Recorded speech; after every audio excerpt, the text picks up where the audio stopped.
suddenly to a tragic accident. His name is Mr. Layton Worrell. He's a longtime educator and coach. He touched many of the children's lives that are in this district for many, many years. He will be sorely missed by his family and by his community. He was just a wonderful person. So at this time, I would like to ask everyone for a moment of silence in his memory.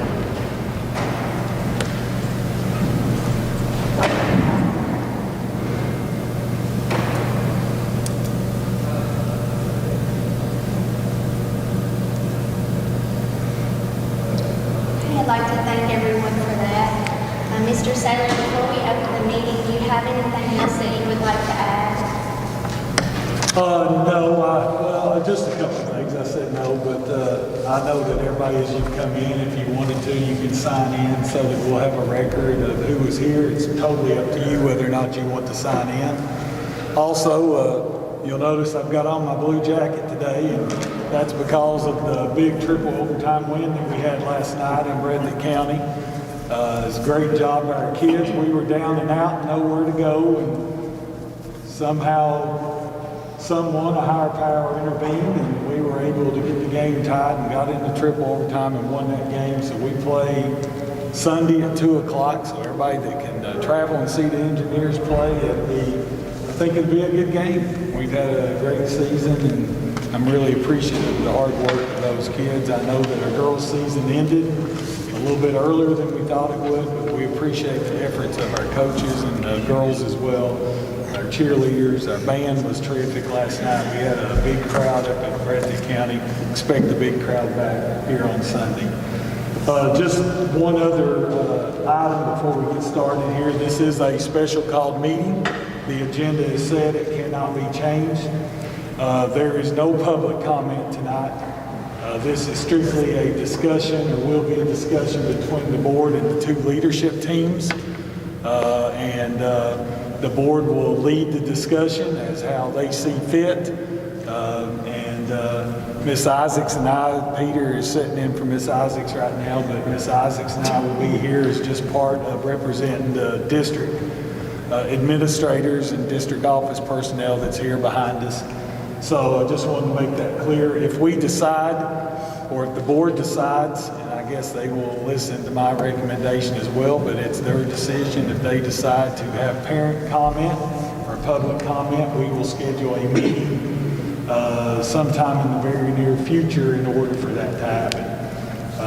Again, I would want to tell everybody, and I'll tell you before we get into the work session, this focus is on student achievement. That's what the focus should be on tonight.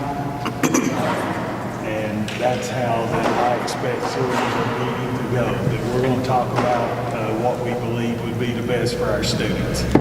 So with that, we've got some construction items we need to take care of. Peter's come down tonight, so Ms. Ispert, if you want to take the floor, we'll go through the items. Okay, thank you, Mr. Saylor, for those comments. It's a great day to be an engineer, so thank you, and thank you to all of our children in this district. I'd like to start by calling our meeting to order. I'd like to welcome everyone. There's a sign-in sheet by the entryway. Anyone would like to sign in, and we would like to start by saying our Pledge of Allegiance, and we have our flag right up to the right. I pledge allegiance to the flag of the United States of America and to the republic for which it stands, one nation, under God, indivisible, with liberty and justice for all. One other thing, if you don't care, before we get started, I don't know how many of y'all have had a chance to be in our gym since it's been remodeled, but this has turned out to be a beautiful facility. We've got just a little bit more work to do on the stage because our plan is to open the stage back up. So there's some little bit of maintenance work to do over there, but if y'all remember the old brown block and the old brown ceiling, and it was a dreadful, dark place. It was like being in a dungeon. And we've probably gotten more kudos out of the remodel of this gym than some of the other things that we've done. So I just welcome everybody to our new gymnasium tonight as well. I think one of the final stages in Reno of the gym is we want to put a big E up here on the wall.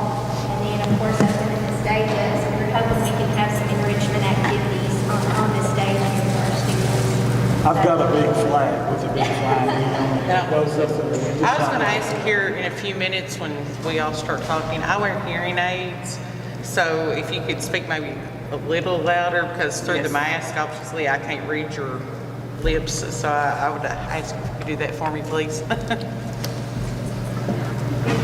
since some of us are going to be doing a lot of talking, I mean, I understand if you have the need to pull your mask away from your face or to do something like that, because sometimes it is a little bit difficult if you're doing a lot of talking to talk through your mask.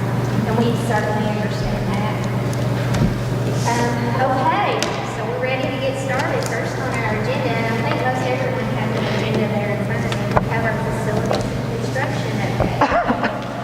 So first on our agenda, we have our Estill Middle School Restroom renovation project. And Peter came back to share some things with us about that. Yeah, so I really do appreciate everybody's attention this evening. We are busy developing construction documents, hopefully for some projects this summer. So my being able to hop in here for a few minutes at the beginning of this meeting to get some approvals is really important to sort of keep things moving along. The first one we have is a BG2 form for the middle school restroom project. Late in design, we decided to provide an alternate for some plumbing fixtures in the building. And the Kentucky Department of Education likes to have alternates listed for the board and for themselves as they review the project. So this BG2 form didn't make the last board meeting because we didn't know we would need it. But now we do, and if you all can take a look, we are listing 2 alternates for the project. One is for an alternate flooring in the restroom that our flooring contractor that has sort of helped us look at some of the cracks in the middle school seems to feel really good about. It'll be a little bit more expensive, and we're confident in both flooring systems. So we're going to keep the base bit at flake epoxy, but there's another flooring option there at terrazzo. If it comes in and the board would like it, then you'll know how much that would cost. The other one is for the plumbing fixtures, the additional plumbing fixtures to be replaced. And both of those are what this form is all about, and I could use an approval if you see fit. So. Just real quick, the epoxy floors are the same type of bathroom floors that we have in Estill Springs and in some of the bathrooms at the high school, so they're really, it's something that we've used quite a bit, but the terrazzo would be an upgrade if you decided to do that. As of right now in this project, because the fixtures are in such good shape at the middle school, what we decided to do is that the 2 restrooms that are beside the gymnasium in the cafeteria, which is where most of the public enter that building, they're either there for ball games or events that's taking place inside the cafeteria. So those 2 bathrooms are going to be completely renovated, maybe even with some different finishes, but also with all brand new fixtures. And then the other fixtures would be reused, those that are cracked, and there's very few of them. Our new mechanical plumbing engineering firm could not believe what great shape those fixtures were in. So it does allow us to save quite a bit of money by recycling those same fixtures. They'll take them off the walls. Once they finish all the finishes, they'll put them back up, reseal them. They all get new fixtures in terms of handles and all that stuff. So I really think this is an exciting project that brings our middle school up to date with a lot of our other projects. We've already done a secure entry festival there, and we do have to do a little bit of work with the hallway that's leading from the office to the stairwell, and Peter's going to be looking at that, and we'll be coming back with a solution for that. But this BG2 has come in under the BG1. We believe that it's less than what the original project will be. Now we have to go to bid to see if that stays the same.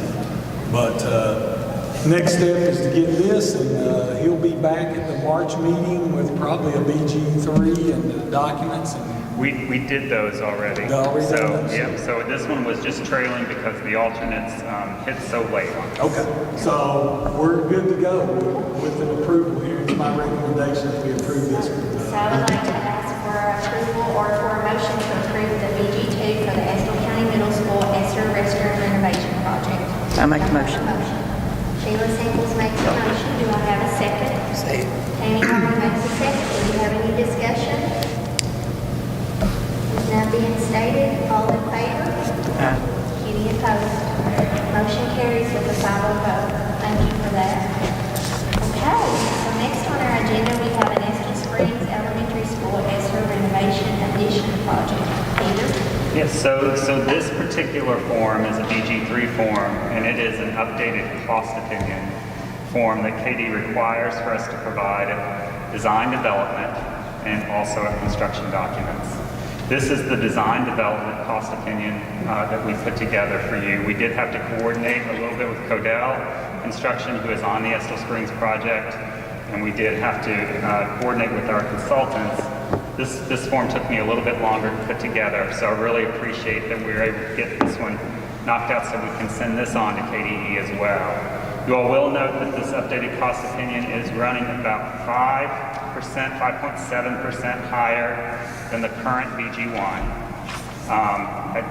with the total construction cost of $2,929,000, which is the total construction cost.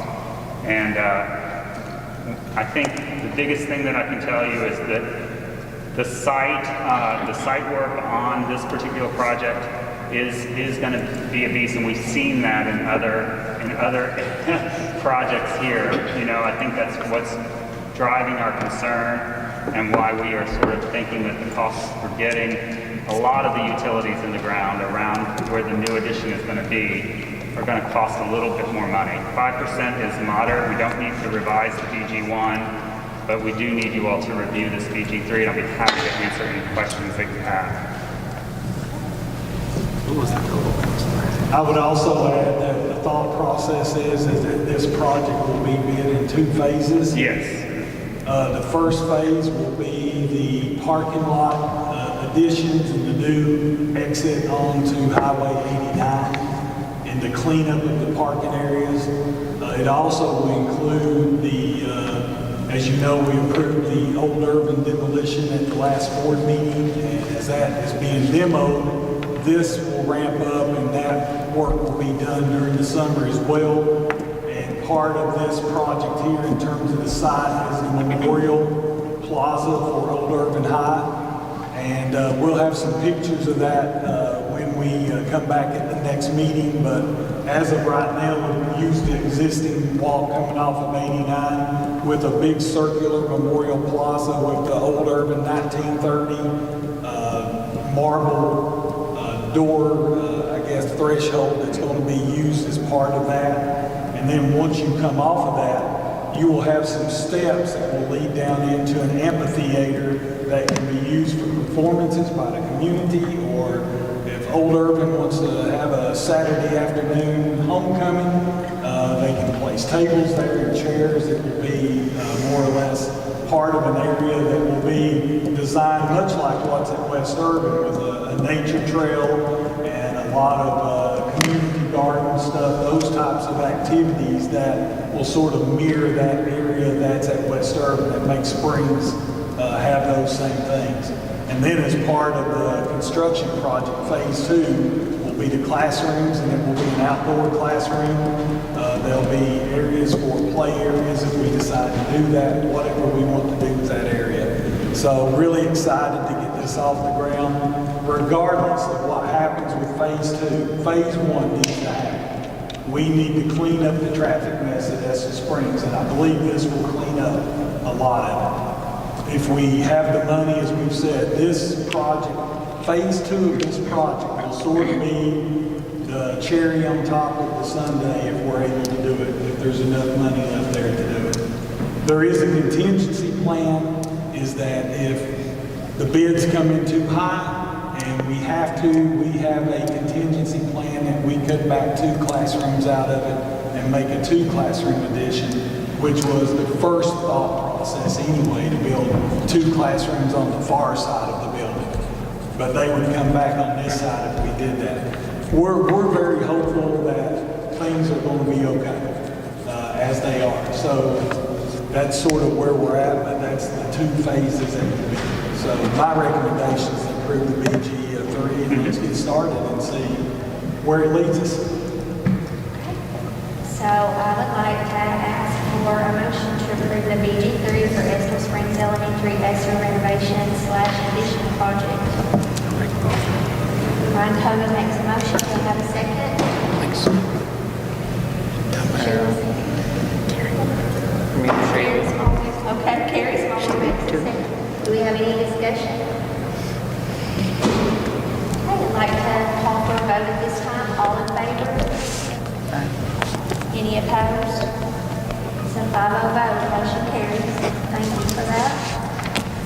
Next on our agenda, we have our South Urban Elementary Center ESSER renovation project.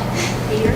Great, so this is another one that we're hoping to see happen over the summer. We have construction documents pulled together, and we're looking for the board to look at those, consider them, and possibly approve so we can forward them on to KDE for their approval. That's what this is about for you guys. But just a reminder, since we're doing so much work, South Urban is about replacing the windows in the original building and then also creating a secure entry vestibule at the front of the school. Those are the 2 primary principal elements of scope of the project. And we have got those drawings pulled together. We're real excited about what's going to happen with the school. It's going to have a new look, hopefully a little bit like this gym, right, on the front, because the exterior windows are a big portion of that building. So this will be real exciting. So we're looking for approval of those construction documents. And Peter actually brought some pictures, and we'll look at those at the next. We've got time to make some final decisions on like what the front is going to look like. The ideal is that the windows will come out, and there'll be new support structures and windows that will go in, and then the bottom part of the wall below the windows needs to stay because there's a lot of mechanical, there's a lot of electrical in that. So we can build up from that base up to the ceiling with windows, and we would cover that with some type of metal panels, a lot like what we used at the ATC. I'd like for y'all to sort of decide like what that looked like. Based on our discussions on some other projects, I think we like uniformity. We like things to look, sort of structured. So we went with, they had some options on larger windows, smaller windows. We went uniform with the same windows in every classroom, so it gives it a more unified look. The security entrance will be a big addition to this building, and we'll start the process of getting this school on the master key system as well. So it's an exciting project, and Peter is going to send me a couple of pictures, and I will email those to you tonight. Not only the Estill Springs pictures, and I'll email those to you all as well, Jessica, so you can see what that the phase 1 is like and what your classroom addition is like, which has not changed much. The classroom's parts haven't. And then I'll send you the South Urban stuff as well for you all to look at. But every day we wait is a day that we lose in getting construction started. Hopefully the last day of school right now is May the 12th, and I hope that it stays there. We've tentatively scheduled graduation for May 14th on a Saturday night, and we've got to get through the next couple of weeks to see where we're at. But our goal is to turn these buildings over to contractors on May 16th, which will give them about 13 and a half weeks of construction time to get these projects done. So my recommendation is to approve the construction documents for South Urban. If you have any more questions for Peter, feel free. And you can pull that open. You've got it there and add it to later. Okay, I'd like to ask for a motion to approve the construction documents, the construction documents for South Urban Elementary School for the ESSER renovation project. Sorry, I lost my place there. Makes a motion. Sheila makes a motion. Do I have a second? Amy makes a second. Do we have any discussion? I'd like to call for a vote at this time. All in favor? Any opposed? we have to consider approval of the BG3. Yes, so the BG3, just like I told you, is an updated cost opinion. You guys, on this one, we have good news. Early on in schematic design, we were nervous about this wall and these exterior walls and anticipated a load-bearing condition that was going to be hard to manage without significant structural change. That didn't come about, so this BG3 actually is showing a cost opinion that's about $40,000 under what the BG1 is currently. So, and I think I jotted that down. I think we're at about $246,000 for total construction. So, I'll be happy to answer any questions you have about this form, but I do need it for KDE to approve the construction documents. My recommendation is to approve the BG3. I need a motion for approval of a BG3 for South Urban Early Childhood Center for the Estill renovation project. Brian Covey makes a motion. Do you have a second? Sandy Harden makes a second. Do we have any discussion about this matter? I'd like to call for a vote this time. All in favor? Any opposed? Motion carries 5-0. I'm making myself dizzy looking at You guys, thank you very, very much. I appreciate your time. Thank you. Peter, thank you. And if you don't care, send me those pictures, and I'll make sure that the board gets them. Be careful on the road. Miss Isaacs, you can take your seat up here. Okay. Peter got it one for you. Okay, Mr. Saylor, next on our agenda is an update on the COVID-19 guidance. Well, as everyone knows, the Omicron variant seems to be, we're slowly seeing improvement in our numbers. And I think it's time that we start trying to wean ourselves off of some of the COVID protocols that we have. It's a little scary for me because I think everybody sitting at this table knows what it's like to have lost a friend. We lost a longtime community leader this afternoon to COVID. And I won't go into any details because I don't know if all family knows that or not yet. But we lost a longtime community leader in this county this afternoon with COVID. So COVID is still very real. The main reason I did not lift the mask mandate earlier in the week like some other school districts did, I wanted to make sure that Erica and the school nurses met with every school and let them know that we're just not going to throw all caution out the window and just proceed like COVID never existed. We're still following COVID protocols within our buildings. We're still trying to cohort kids the best that we can. There's still going to be times now that we'll probably break those cohorts some. We're going to do some activities.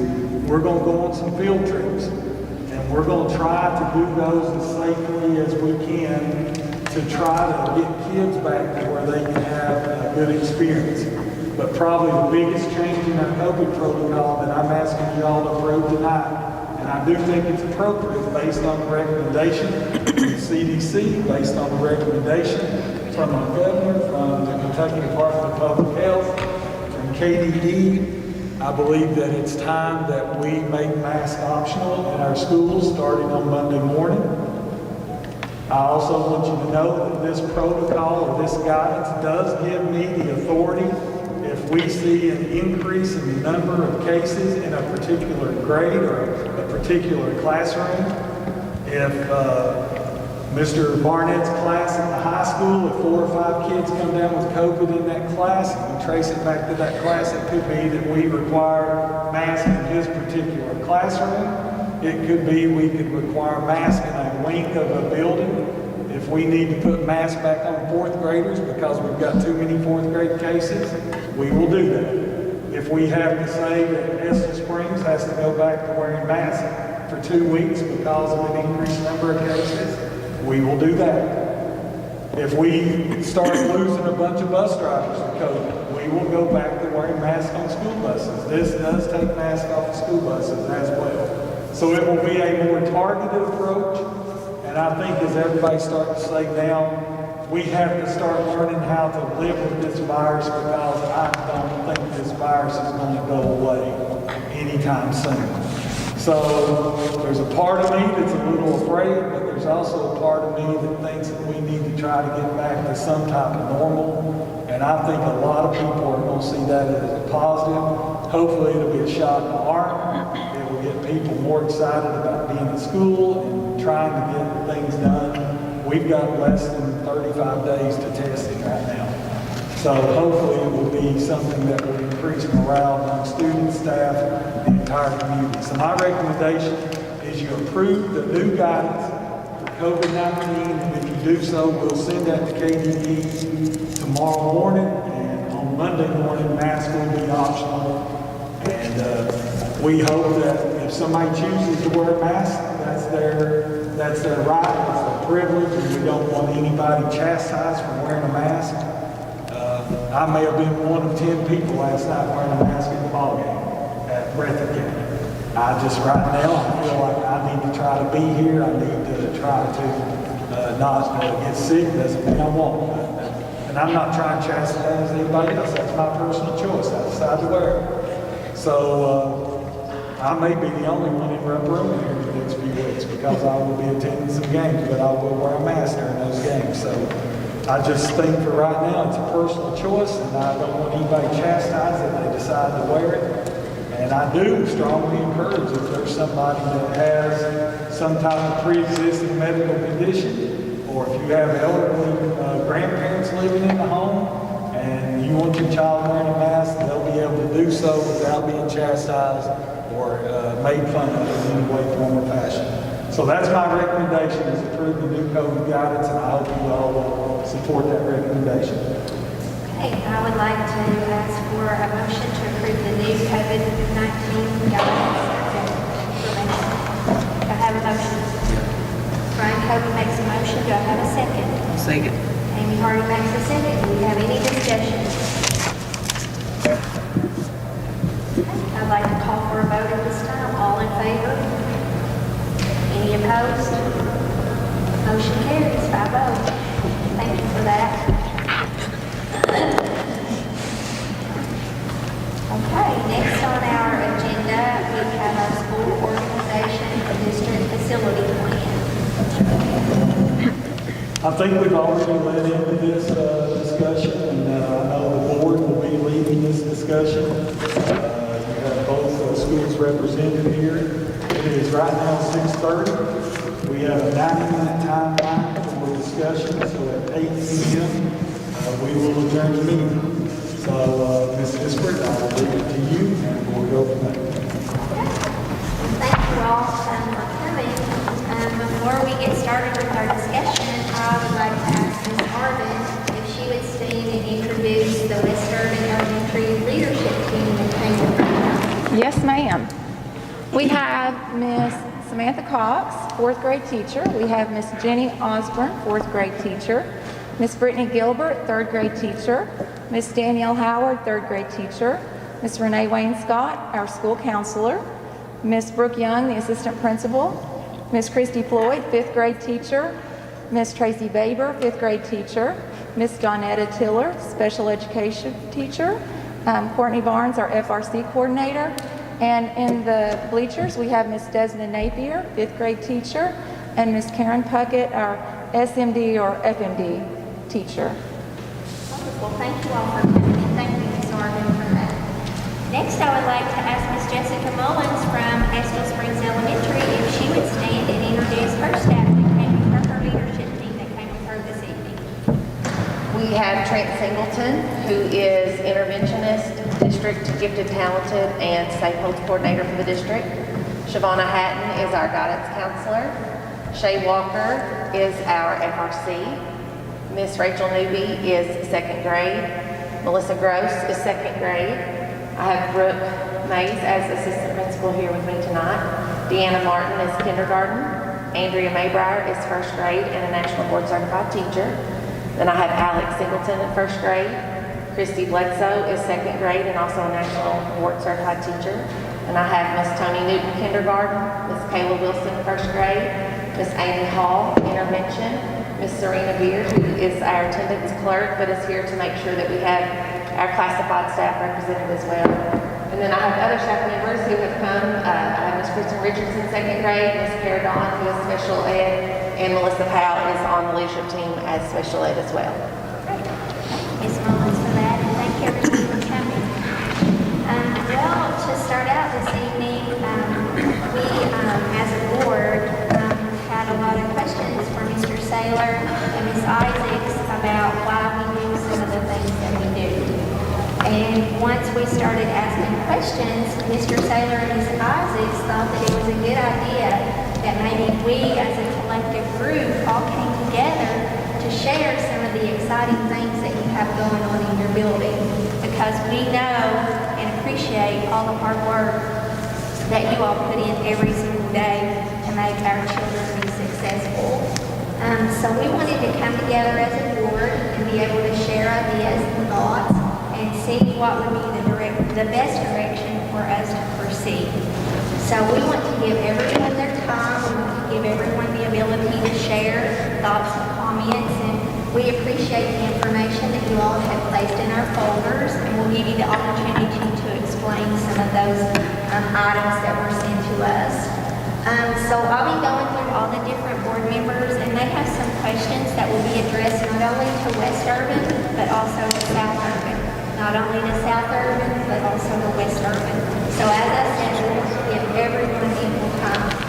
Mr. Saylor and Ms. Isaacs, we may be calling on you for clarification, for further information, or to help us as a board to understand what you all do as a district. So thank you all once again. So we put together a list of questions, and so we will start. I will start answering questions, and we will go through Ms. Sanders, Brian, Cody, and Carrie Smallwood, and Tammy Hardy. So I will start with the first question. The first question I would like to ask Ms. Jessica Mullins, and the first question would be, in your research, what have you found to be best practice for a K-5 school versus what we have now? What we have found in our research is that there's research to support both setups. It would really be difficult to say that one set of research favors one type of style over another, but I think the biggest thing that the research has shown is that what really matters is the instruction in the building, the leadership and the culture in the building, and that either setup is able to be successful. I do think that there's a lot of information in the research that promotes and supports being able to provide a primary environment.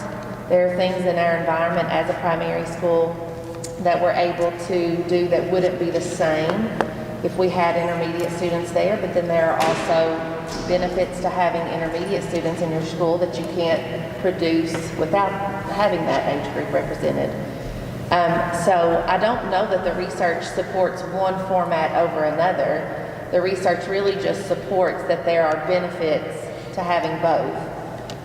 We are more familiar with the benefits of having primary in one school since most of us have been there for those 9 years. It allows us a more intentional focus on the behavioral needs of the students developmentally, making sure that the environment is print-rich and appropriate for those students. It allows us to also provide somewhat of a cushion or a shelter around students to protect them from certain things that may or may not be in the environment, such as maybe older developmental discussions that many of our students aren't having yet. We're able to protect them from that. So I believe, though, as far as the research, I don't know that there's an article out there that says that one is better than the other. It comes down to the instruction and the leadership in the building. Thank you for that, Ms. Mullins. Ms. Mays, do you have anything you would like to add with that? I'm okay right now. Okay. Yeah. Would anyone else like to add anything to what Ms. Mullins shared? Thank you, Ms. Mullins. So at this time, I would like to pose the same question to Ms. Orvin, which represents West Urban Elementary, and I'll read the question to you again. In your research, what have you found to be best practice for a K-5 school versus what we have now?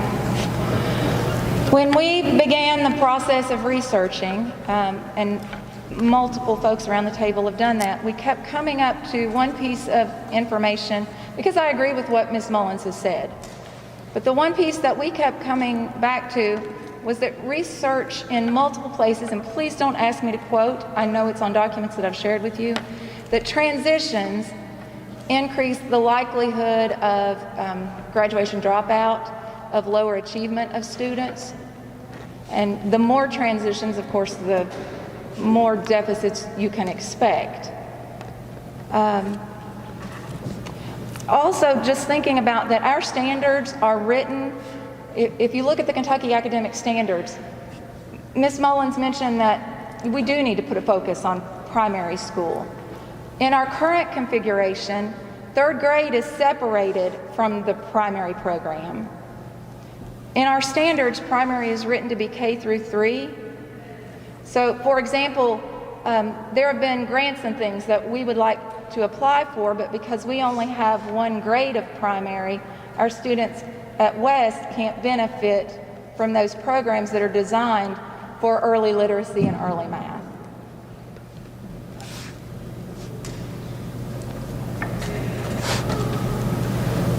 Thank you, Ms. Arvin. Would anyone else like to speak to Ms. Arvin's comments? Can I ask for a clarification, Ms. Arvin? Is that one of the reasons we've had difficulty with Read to Achieve and Math Achievement grants in the past is because of that? Because really you have the ungraded primary is still part of the overall structure in the state of Kentucky, which does include third grade. So is that what you were talking about? Yes, when we have applied in the past, our grants were not, we could never earn full points because we only had a third of the primary grades in our, well, a fourth of our primary grades in our school. We only had third. So our students just weren't eligible for those services. Thank you for that clarification. And Ms. Arvin, if I might ask, right now, currently, when a child enrolls at South Urban, if you follow them throughout our district, how many transitions would they have? If I'm not mistaken, it's 4. Okay.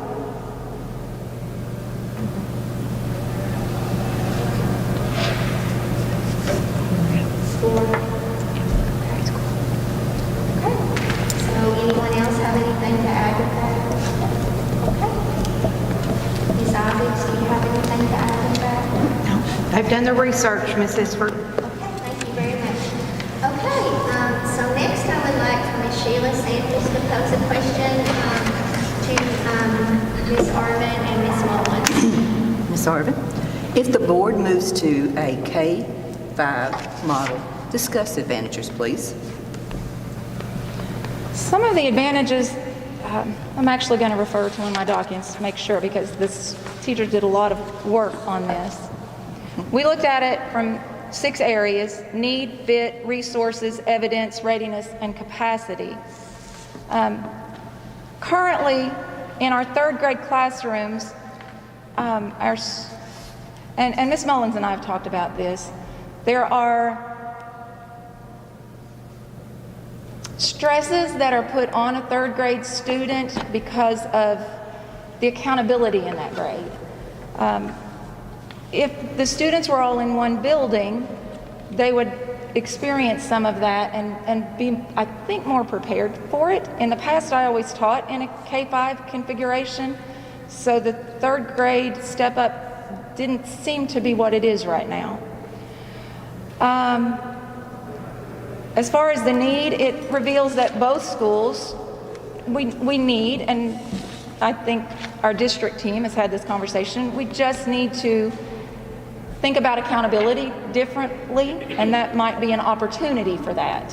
I think there are opportunities in our current configuration as well. I know I'm not supposed to be speaking to that, but I do think there are opportunities either way.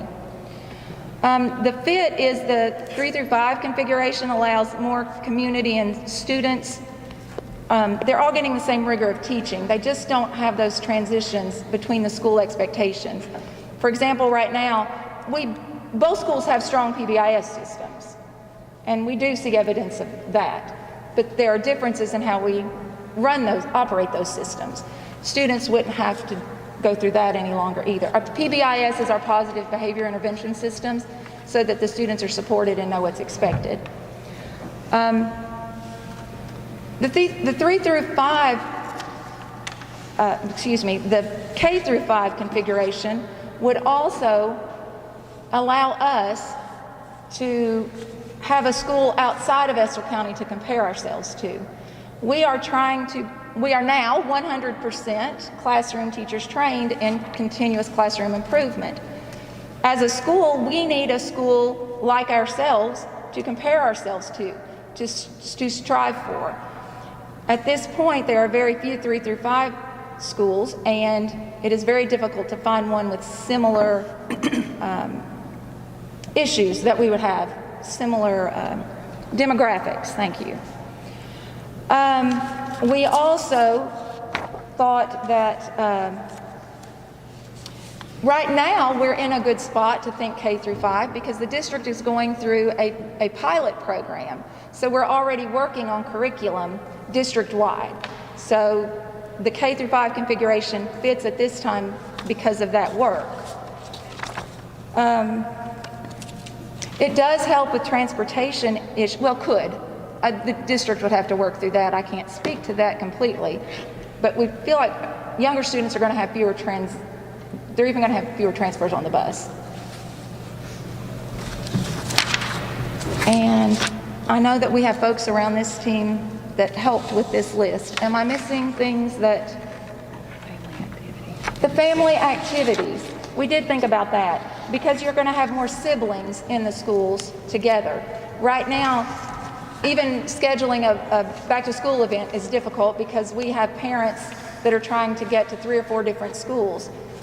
In a K-5 configuration, it wouldn't matter if we had events on the same night.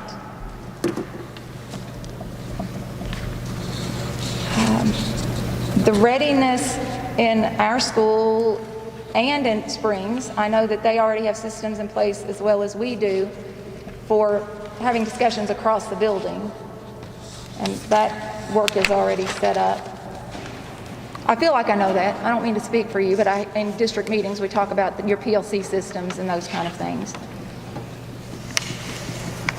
As far as capacity, one of the things that our team put together was that honestly, as far as sustainability goes, we have more experience as a district being a K-5 district than a K-2 through 5. I mean, we've been a K-5 or K-8 district for decades, whereas we've been in our current configuration for about 9 years. I think I have, and the minimum qualifications, the current staffs of both schools have the proper certification to teach K-5 as far as the minimum qualifications for teaching. Did I miss any of what we discussed? Okay. Anyone else on the panel for Westover have a comment? Thank you. Can I ask for a clarification? When you discuss accountability, I think we need to make it clear to the board that we're not saying that both schools are either setting is not accountable, but we're talking about different accountability. Basically, you're talking about state accountability. Is that correct? From the standpoint of the accountability in terms of each school. And what we can West Urban is under state accountability, whereas you do have other accountable measures. So I just want to make sure, let the board know that I think you're not saying that Springs is not accountable by any means for their students. We're just talking about state accountability. Yes, well, and if we're just focused on the K-5, the accountability would be different. That was the only comment we were making. That's why yes. I wanted to clarify. Yes, no, that was just the way it would be if it was a K-5. I have been, the vertical alignment might be easier because we are working on the curriculum. I think you all are aware of the fact that the district is in that pilot. Vertical alignment right now has been very difficult because We are in different places at different schools in the development of the curriculum, as well as we're in different buildings. So to try to get a picture of kindergarten through 5th grade curriculum right now it's been a bit of a trial. And that we really, even, this is past experience, this is not research-based, this part is not, but the building relationships with students, beginning in kindergarten through 5th grade, is just an opportunity to really get to know the families and have them feel supported. And that is especially important if you have a student with special needs. That transition from 2nd to 3rd is sometimes difficult. They're very young, and developmentally, please don't ask me to quote a researcher on this, but developmentally, students that young, even through 3rd grade, the primary standards, your standards are built so that students are working very close around community, even your social studies standards. By the time you get to 4th grade, they're starting to reach out and explore the world in their standards. For our younger students, those relationships are really important. They're in their own little communities. So a K through 5 configuration does give the opportunity for that to develop more naturally as well. Whereas now the 2nd to 3rd transition can force them outside of their own little worlds into a new world. Anyone else?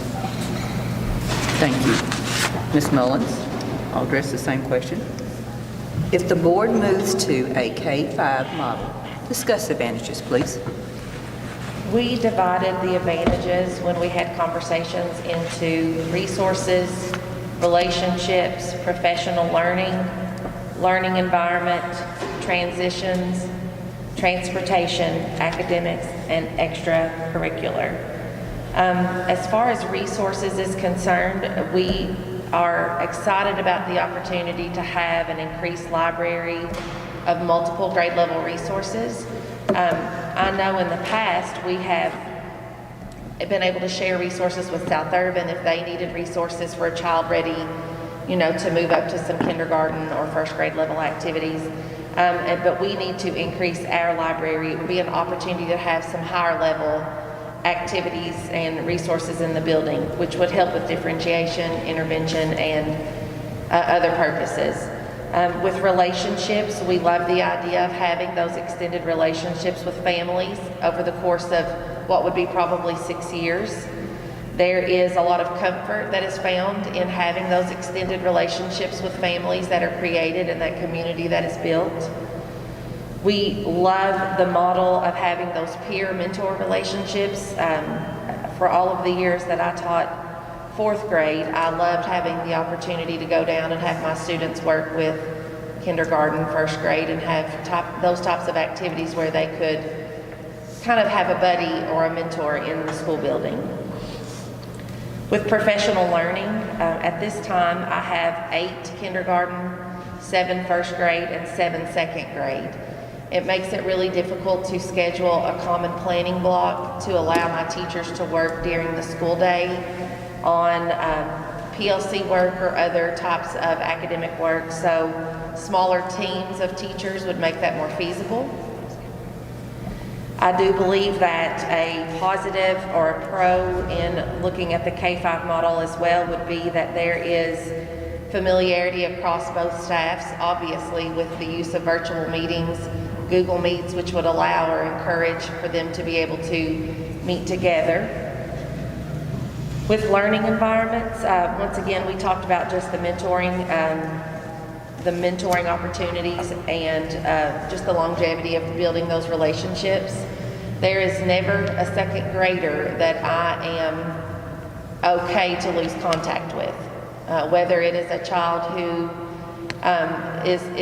we all bond with them differently, but I love to see them through the process. The first group of 2nd graders at Estill Springs, when it moved to being a 1st and 2nd grade school at the time, are now sophomores. And it has been very rewarding to be able to kind of watch that group grow.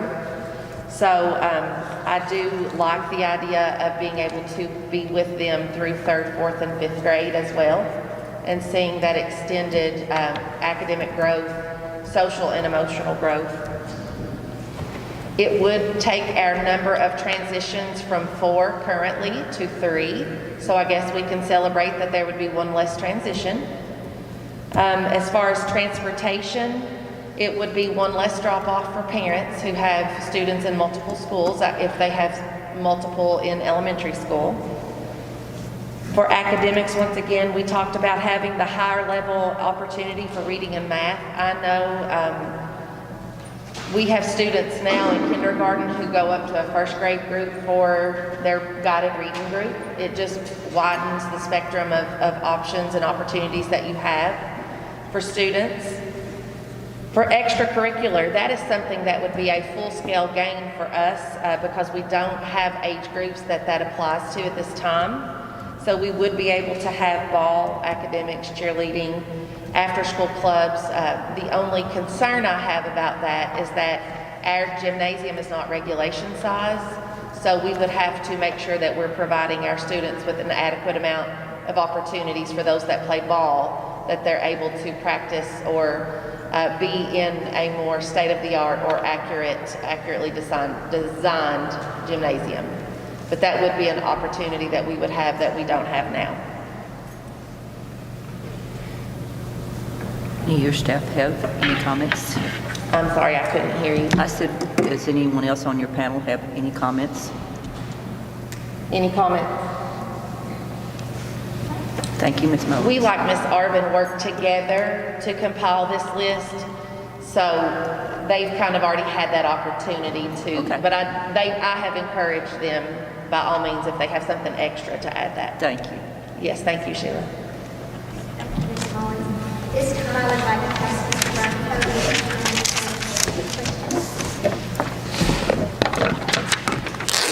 All right, Ms. Arvin, discuss some disadvantages of the K-5 model as you see it.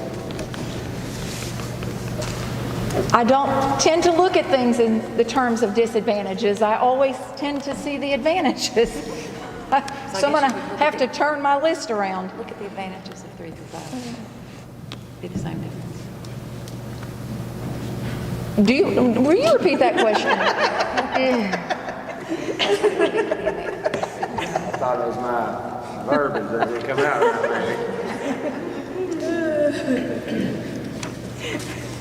All right, discuss some disadvantages of the K-5 model. So maybe we would be better off to say if you have concerns about moving to a K-5 model, if that makes you feel a little better.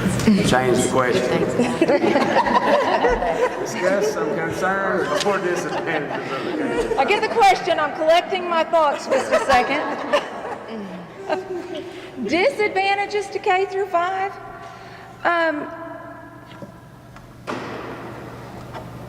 Well, there's the issue of resources, just making sure that we truly have everything in the building that we're going to need. In our case, for K2, in Spring's case, 3-5, we're going to need some additional library resources to make sure our students have books, ready for them to check out and use.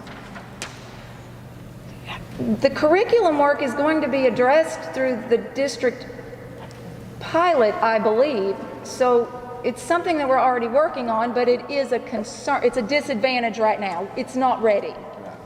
I feel like the plan is for it to be ready regardless of the configuration, though, before fall.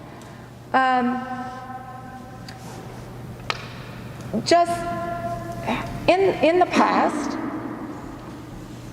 it seems there is the perception of rivalry between the two schools.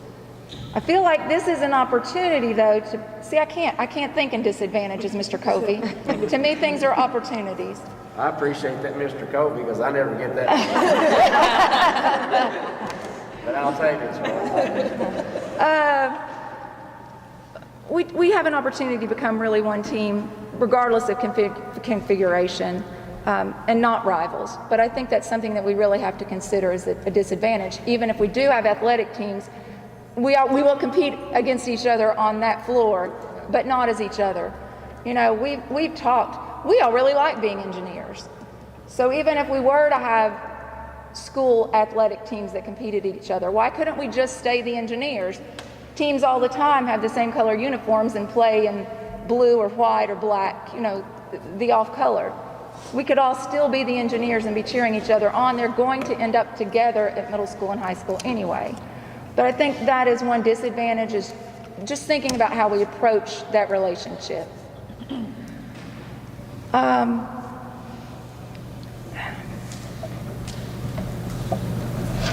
I think the other things are things that you just have to mitigate. They're not necessarily cons. We will, if change occurs, both schools are going to have things to mitigate.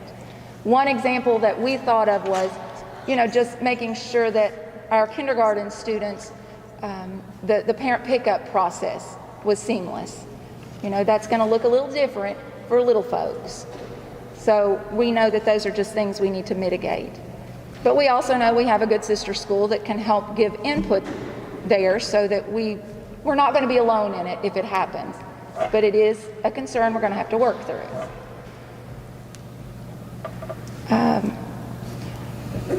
I think I hope I'm speaking for the team. We're hoping that if change does occur, we will all stay the engineers and our colors will stay blue and white. We're very proud to wear the clothes we have today that we've worn for Blue White Day.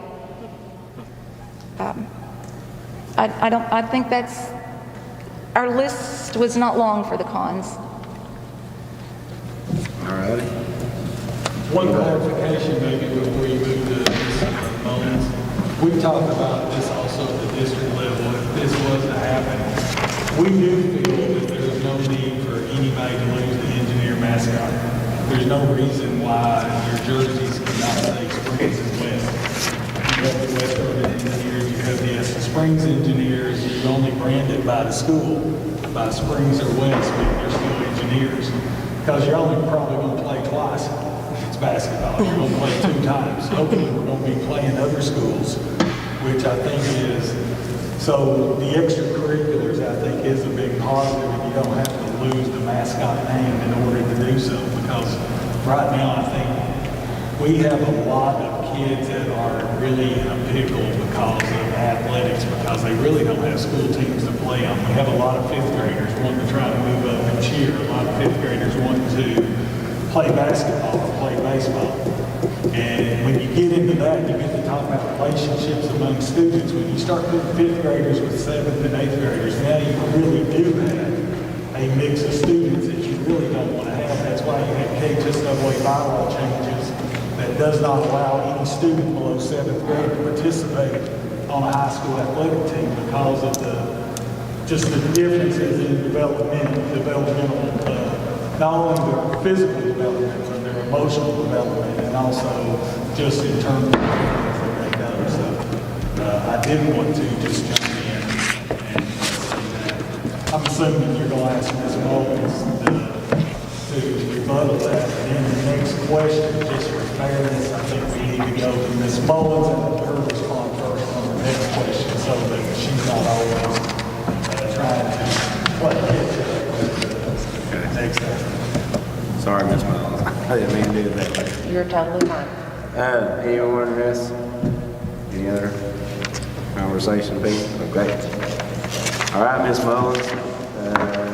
I want to throw in the concerns like Mr. Saylor said. So discuss some concerns or disadvantages of the K-5 model. Well, I do feel the same as Ms. Arvin. It is difficult to address concerns without making it an identifying, like an us and them, or you know, this is why it wouldn't work, and what we have that's better, and what they have that's not better, or they have that's better that we don't have.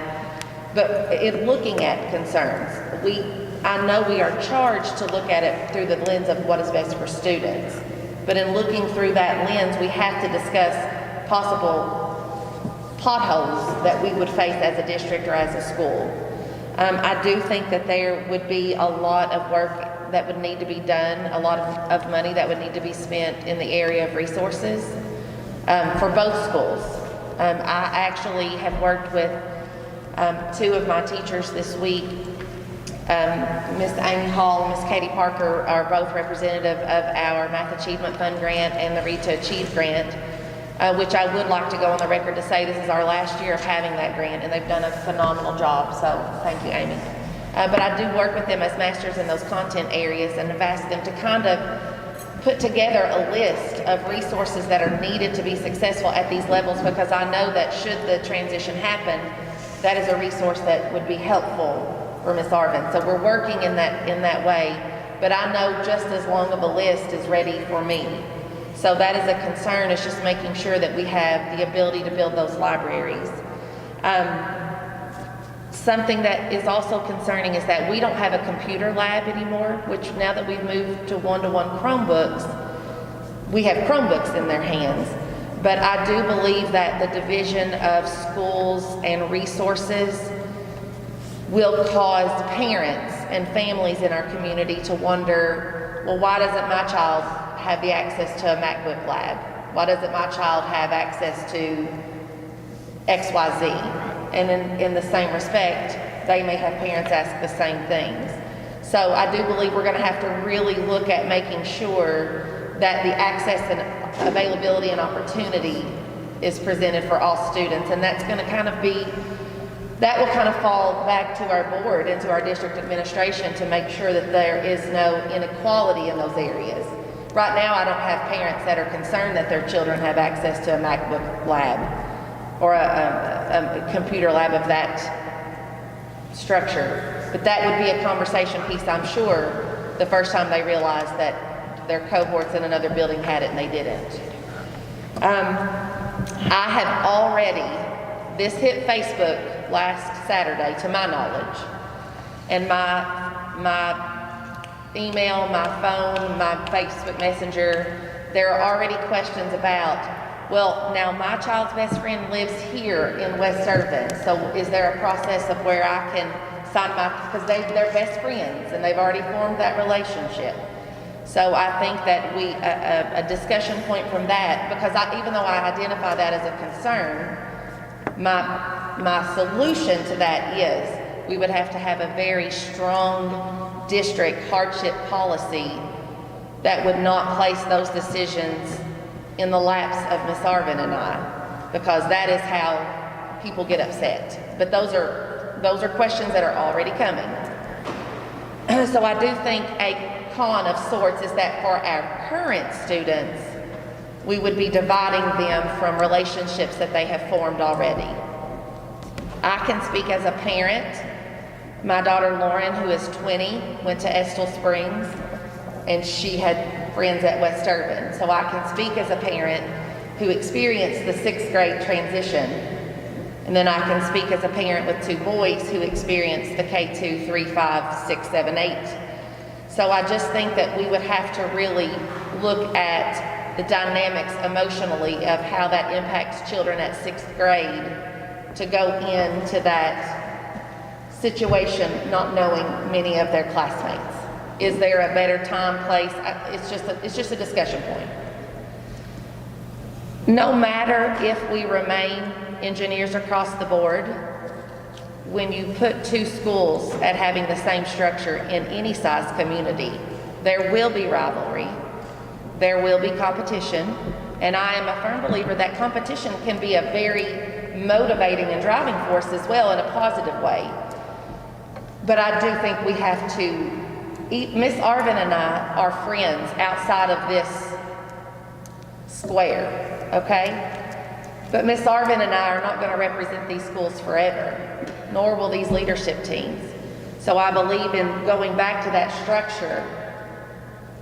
I remember the rivalry as a student, because Ravenna is always going to be better. I'm sorry, guys. It's just a better school, right? Absolutely. That's right. That's right. That's right. It's just a better school. Sorry. But I'm saying, I remember as a teacher what that did feel like. So no matter if you say, oh, we're going to be fine, it's still there. We have to address it and know and have plans in place of how we support that.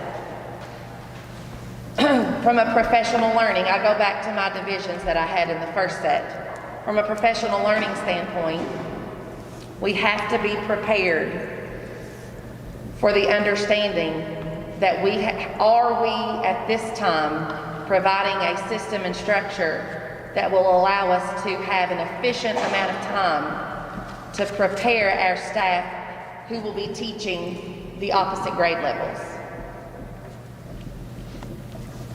That's just something that we're going to have to really systematically think about. I have scheduled my professional learning for this summer already, but that would need to change. So we just need to have those discussions about, is that support in place and are we prepared to do that? I think that from a learning environment perspective, I am very concerned about, I think there's a big difference between shielding and hiding emotional and social issues. A lot of our students are sadly exposed to a lot of things they shouldn't be exposed to at an early age because that's a home situation. But I do try the best that I'm able in the primary building to shield from a lot of the access that students have to conversations that they're not ready to have yet. There has been an increased focus in our district about how that age group goes down every year of the students who know more than they should know. And so that's a concern for me, is how in a school building, I believe the way that we would have looked at it when I taught 4th grade, that K-5 group of kids is not today's K-5 group of kids. So I think we have to keep that in mind and think, what are we in an environment currently where we're able to sort of comfort and shield from a lot of those older conversations? Is it best for us to mix that from that standpoint? I have some concerns from the perspective of our district strategic plans. When Mr. Saylor charged us to create our 3-year plan, the conversations were, over the course of the next 3 years, there's going to be a leadership change in this district as a whole. He has been very forthcoming with that. He challenged us to create strategic plans that would support our schools during such a massive leadership change. I am concerned that if we shift our focus to a school level change in the same year that we look to have a district level change, those current strategic plans will not hold or would be fractured and would need to be, we would have to really look at a lot of support in those areas. I think that a school reconfiguration tied very closely together with a district administration change is something that we need to see as a possible issue down the road. Ms. Mullins, which strategic plans do you have in mind? I'm talking about the 3-year strategic plan that we created the brochure for, that talked about our plan over the course of 3 years. Thinking about building a graduate? Yes. Thank you. Yes, ma'am. I had a question real quick, because you were talking about, shielding the students. Yeah. I mean, am I correct in saying, because my children did, they're on the school buses with older children? I mean, so, yes, we want to shield our children. We want to protect our children. Sure. But unfortunately, a lot of stuff, they'll hear it before they even get to school. Oh, absolutely. And, we see it in our building as well. Yeah. Like I said, in life, we need to be shielded, but we can't be shielded. Sure. But I understand what you're saying. Sure, yeah. You have more control in your building, Yes. at your facility, Yes. but obviously, they're not shielded all of their life. Sure. But I understand why, you're shielding them there, because Yeah. a lot of times they're going to hear it before they get to school. Well, which they've is come sad. in and taught me some words I didn't know. So, Right, oh, I'm yeah. sure, yes. Because those little ones, they'll tell everything they know. I have always told, especially kindergarten parents, I will believe half of what they tell me about you if you'll believe half of what they tell you about me. So it kind of goes both ways, because they will tell it, yeah. Right. I think that's good. All right. Ms. Esker, I just want to make I don't know if it's a comment, but I was the principal back when West Urban was being thought about. Okay, so I was in all those initial plans of that building. Planning for that building was for a K-5 school. And so we really looked at how to build that building so that it supported little bitties all the way up to 5th grade. That's why you see the design is the way it is. Primary on this side, intermediate on this side. That was the intention, okay? Now, the plan changed after it was built. And if you remember Mr. Hensley, his goal was to make sure, because that was a brand new school, he wanted every kid in Estill County to go through that school. That's the reason why he changed it. But it was never intended for it to be a 3 through 5 school. So I want that, I don't think the building is going to hinder us from it being that, because that's the intentions of the plan, okay? And I know that because I was principal, so that's why I'm speaking about it. I don't want the board to think that it couldn't be done that way. Even right down to the playgrounds were designed for little bitties, okay? So even the classrooms, you'll notice some classrooms are a little bit differently built than other classrooms. So I just wanted to bring that out because I was there and I was on the planning team, and it just so happened I got moved to central office as soon as we got ready to move in. So I didn't get to see that or be a part of that building, but I am very proud of the design, and I just wanted the board to know that.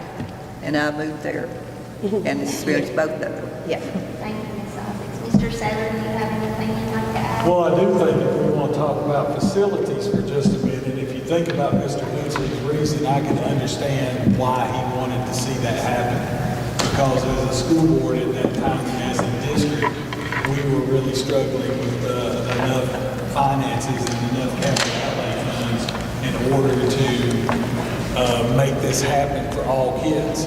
So West was the shining new that everybody wanted to be able to touch. Thank goodness that the first building project, the first priority that you had as a board, and some of you all wasn't on that board, but the first priority was to remodel Estill Springs. And as you see right now, the last building project that we're moving forward that will finish sometime in the spring of 23 as I'm getting ready to leave will be Estill Springs. So that remodel of that school has been really huge. And then you take, for instance, all the remodels that's took place at the middle school now, all the remodel upgrades that's going to take place at the high school, the new area technology center. Now our kids are able to experience multiple schools that are great facilities. I know that you guys are tickled to death with your facility there at Estill Springs and the changes that was made. And even South Urban, if you want to get right down to it, look at the difference in South Urban than what it was 7 years ago when we arrived, and now it's going to have, the board put a brand new kitchen before I got here. The previous board, the previous superintendent, he had a brand new kitchen, remodeled cafeteria area, new ceilings, new lights, and now they're going to have brand new windows and the safe, secure entry. All the mobile classrooms are gone. So facilities is no longer something that should drive whether or not you make some type of change. I would say that. Just a couple things that I want you to know as a district leadership team, we have met and discussed a lot of these things as well. We've been following the same documents, and I know y'all have got a couple more questions, but I would add that resources, we do know that resources would have to be made available. We're making contingency plans that both schools, if this change did take place, would receive $100,000 of ESSER funds to help make any resource changes that need to be made in terms of looking at inequities. I also wanted to say that we talked about transfers already. There's still actually a transfer form, an in-district transfer form that existed when you had multiple K-5 schools in this district. That form is still part of our board policies. It can be amended. There would have to be some strict guidelines in terms of why you would approve changes, and I do agree with Ms. Mullins, and I think Ms. Arvin would agree with that. That's a discussion or a decision that does not need to be made by them, because they do not need to be put in that position. That's a decision that will be made by our new DPP and his committee, which would be Mr. Donald Norton. Those decisions would fall to him, and we would have to look at, okay, what are valid reasons? And I hate to say the instance that Ms. Mullins thought of, you're going to have situations where you may have current friends that will be separate. And we know that that's going to happen, because regardless, we can say transition, and I do think transition is one of the keys that Ms. Mullins and Ms. Arvin and Ms. Isaacs and I, that's one of the key discussion points when we first started talking. Just know that if this is something that we decide to do as a board leadership team, that there will be one more transition. There'll be one more transition for 4 different grade levels, because you're going to have kindergarten students that will have to transition from Springs to West in first grade. You will have first grade students that will have to transition from Springs to West in second grade. You're going to have third grade students that will have to transition back to Springs, and you will have fourth grade students that will have to transition back to Springs. So there will be one more transfer. I'm not saying that that's not doable, but to say that, to know that we would have a 1-year sort of, I guess, interim period, that there will be one last transfer of some students, not all students, but basically 67% of your students will have one more transition. We've talked about the strategic plan as well.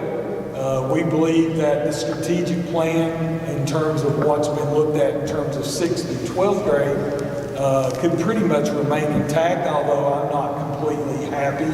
And we've had this discussion with those principals as well. We need to have more transition activities taking place between 5th grade and 6th grade. And again, it's hard because they're in 2 different buildings, finding the time. But as leaders, we've got to find that time. But that is something that has still got to happen. But I do believe that activities for K through 2 and 3 through 5 can be combined and be adopted by both schools, or at least revised by both schools as they decide to do that. And then professional learning, as of right now, I know that everybody has 4 PD days. They're planned. But what it would do is, once we make decisions in terms of staffing and staff placements, there would have to be activities out there. There will have to be other professional development days. Right now we have 3 staff work days that we're not planning on using. Those 3 staff work days would be 3 additional PD days before the end of the year, June 30th, along with the 4 PD days, which is 7 PD days, and we're prepared to use ESSER funds to add any additional professional development days that may be added. So I just want you to know, as we've looked at these, we've developed contingency plans to try to address those concerns. I'm not saying that's the reason that you do it. I'm just saying we're prepared at the district level to proceed whichever way that you all wish to proceed. So I know that there's other questions, and I think Ms. Mullins is next up. Thank you, Mr. Saylor. Next, there's 2 parts to question number 5, and Harry Smollett and Amy Hardy would like to address regarding those questions. Okay, we're not doing number 4? Okay. So for Estill Springs, what does the data tell us about our 2nd graders? And how have you been addressing the needs of these students to ensure that they are successful into 3rd grade? Sure. So the current data for our second graders, is that the group that you're talking about? Okay. Yes. So the current data for our second graders tells us that they are definitely struggling. These are students who had 3/4 of a year of kindergarten and an intermittent year of first grade. So going into second grade, there's a lot of gaps that we are having to address there from a mastery standpoint with just even access to the standards that they've been able to talk about. So what the data shows us is that, let me flip over to that. Currently, when we look at math and reading, according to the map, they're very far behind Carrie. That's what it tells us. But the biggest piece of information that I think we need to talk about is what our intervention plan is. We can talk all day about where they're at, but I think that the conversation needs to shift to, well, what are you doing about it? So we have had incredible support from the district in using some ESSER money to bring in absolute professionals to help us with this work. We use some of our ESS money to bring in Sherry Freeman. So Sherry works with us. And then we've been able to use our ESSER money, some of the district ESSER money, to bring in Elizabeth Hughes and Kim Dunn. I mean, you look at that paired with an already strong intervention team made up of, currently this year, our math grant, our reading grant. We are able to provide intervention every morning from 8 o'clock until 11:30 by our enrichment staff as well. So the biggest thing that when I look at second graders, we have been able to identify 62 of them that are in very critical shape when it comes to the need for intervention, like 911, got to do it now. And in that group of students, 12% of them between our cycles have shown no growth. That's 2 kids. 60 of those kids, 88% of them have grown 1 level, and 41 of those kids have grown at least 3 levels. So in looking at that, Carrie, I think the biggest portion of that conversation needs to be, we're in serious trouble when it comes to where they're currently at. And it's nothing that surprises us, because their foundational skills are filled with holes. And we all know, just as in building a house, if your foundation is full of cracks and holes, no matter how elaborate your house is, it's on shaky foundation. So I know that the second grade team especially, because we feel that quickness of that second grade year dwindling and knowing that it's time to go, they are in absolute crisis mode of saying, this is what this child needs individually. We don't look at those numbers and just at those benchmark assessment points. We are pulling out their classroom assessment data, those formative and summative assessments. We're having those conversations constantly about how can we revolve this student in, how can we bring this one out. We're celebrating those quick wins. We're bringing the families on board to make sure that we can build the strongest structure that we can for those kids. Thank you, Ms. Mullins. Amy Hardy, would you like to address Ms. Arden on the second part? Okay. Ms. Arvin, what does the data tell us about your 5th graders, and how have you been addressing the needs of these students to ensure they are ready for 6th grade? The data for our 5th grade students tells us that we use MAP as our data to tell us how students are performing. It is a nationally normed screener that gives you data. We get data for reading, math, and language. Our 5th grade students are performing slightly below what is expected for both fall and winter. However, in both areas, we want to make sure I'm not telling a fib here.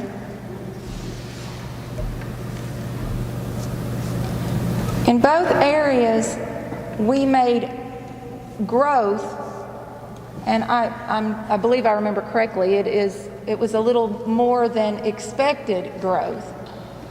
Therefore, we believe we can make our school CSIP goals based on the data that we have for reading and math. That is our expectation. Speaking as to how we've approached learning deficits, I may need backup from our district leader in this, but we are really working on our MTSS model, which is our multiple tier of, thank you. Because I was not going to get that right now. But in saying that, there is a pyramid that represents the instruction of what students should achieve, and 80% of students should achieve success with what is occurring in the classroom.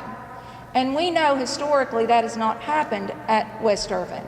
So we have, as a group of caring adults that have just put time into the curriculum and the instruction that it's occurring in the building, we're trying to get to that 80% mark. Because right now we're not even hitting the national norm for that. We're coming much closer.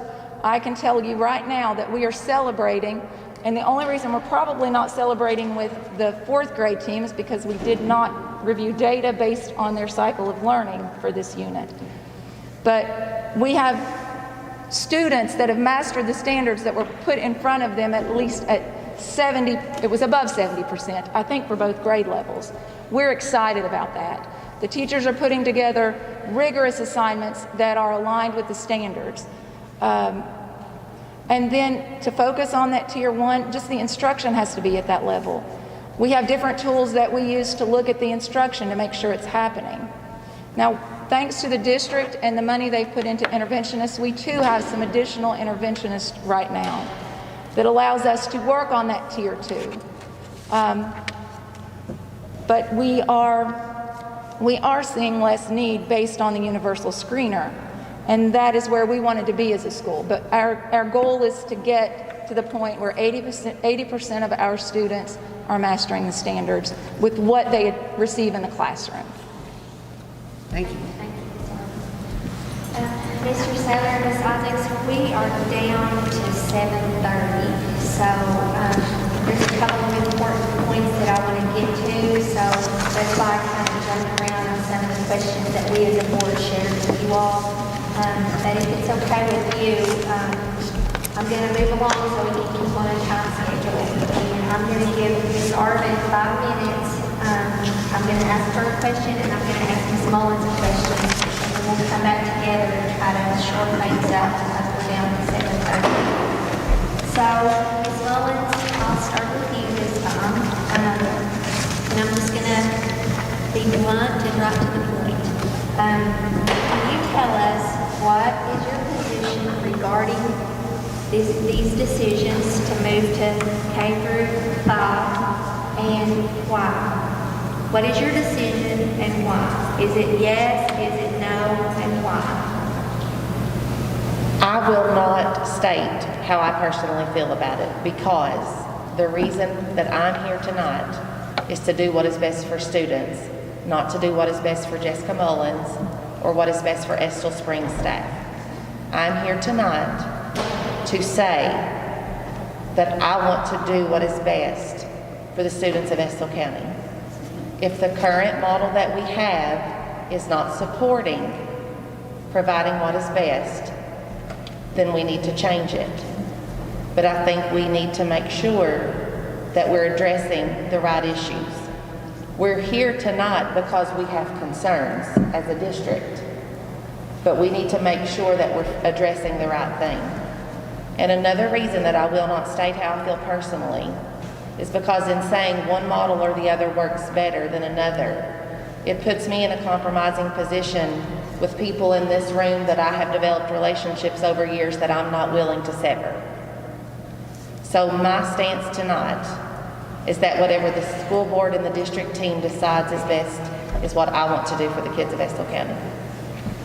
Thank you, Ms. Mullins. And the second part of that is I wanted to give you an opportunity to respond to any of the documents that you have placed in our folders. Is there any other information that you would like us to know that we haven't already discussed? No, I think I've provided everything that they had asked us to put in those folders. but I would be willing to clarify anything if you all have any additional questions. And can I jump in and apologize for, there was a technology glitch where Ms. Mullins had actually posted some documents and you all couldn't get to those. And I apologize for that on our end. I think it was just the glitch is that if you're not signed into Google correctly, then you can't pull up the documents that were there in that folder. So once I sent an email to them to add the folder, they were able, because of opening their email, it forced them to open Google to have those documents as well. So I think she had posted documents sometime on Thursday afternoon, and they just weren't available for you all to see. And that's just the wonderful world of technology, as I tell Mr. Simpson all the time, that technology is a wonderful thing when it works right. And I want to And thank it's you. his job to make sure that it works right. So we'll leave it at that. Thank you, Ms. And thank you for emailing those to us, too. Okay, Ms. Arvin, tell us the why or why not. What is your position regarding this decision? I too will reiterate, our staff at West Irvin, our team, we're ready to do whatever is asked. We can work with either configuration and feel like we can still support student learning. In saying that, I am not sharing my own personal point of view, but a collective, and that is that we believe K-5 might support higher levels of student learning based on the research. And is there anything that you shared with us in our folder that we haven't touched on or that you wanted to clarify or add to? I don't think so. We appreciate the opportunity to be included in the discussion. And I'm going to address one final question to both of you, and then I'll turn it over to see if Mr. Isaacs or Miss Isaacs or Mr. Taylor. It's been a long day. And so I guess I'll start with Ms. Arvin this time. If the board decides to leave the schools as they are, what ways can you ensure that both schools can work together to make sure that our curriculum is aligned and rigorous to the Kentucky academic standards?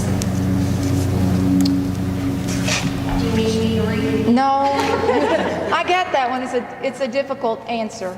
Ms. Mullins, Ms. Mays, Ms. Young, and I sat together in a room just a few days ago, and we did share some concerns and things that would be very difficult, regardless of configuration.